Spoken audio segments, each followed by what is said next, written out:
Welcome to YSM news. సినిమాలో చూసేటప్పుడు colourful గా ఎంటర్టైన్మెంట్ గా కనిపించే పాటల వెనుక అసలు కథ వేరే ఉంటుంది. ఆ డాన్సులు, కాస్ట్యూమ్స్, విజువల్స్ క్రియేట్ చేయడానికి ఆర్టిస్టులు పడే కష్టం గురించి తక్కువ మంది మాత్రమే ఆలోచిస్తారు. అలాంటి ఒక అద్భుతమైన పాటగా తాజాగా సూపర్ స్టార్ రజనీకాంత్ నటిస్తున్న కూలీ సినిమాలోని స్పెషల్ సాంగ్ మోనికా బెల్లూచి నిలిచింది. ఈ పాటలో పూజా హెగ్డే మెరిసిపోతుండగా ఆమెకు జతగా సావిన్ షాహిర్ కూడా స్టెప్పులు వేశారు.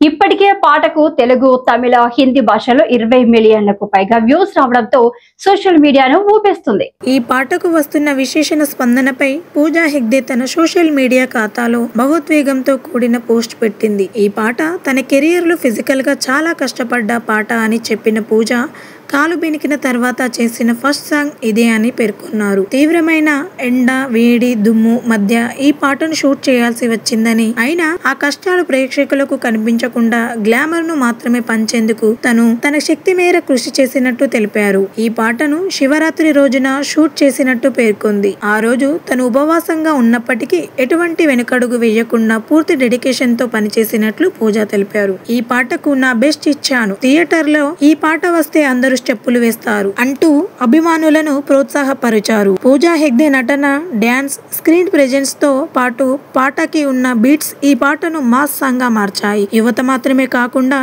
ఫ్యామిలీ ఆడియన్స్ లో కూడా ఈ పాట క్రేజ్ పెరుగుతుంది. లోకేష్ కనకరాజ్ దర్శకత్వంలో వస్తున్న ఈ భారీ యాక్షన్ ఎంటర్టైనర్ ఆగస్టు 14న థియేటర్ లో విడుదల కాబోతుంది. ఈ సినిమాలో రజనీకాంత్ తో పాటు ఉపేంద్ర, నాగార్జున, అమీర్ ఖాన్ కీలక పాత్రలు కనిపించనున్నారు. సినిమా మీద ఇప్పటికే భారీ అంచనాలున్నాయి. మోనికా బెల్లూచి సాంగ్ హైపై సినిమాకు మరింత బాజ్ తెచ్చింది.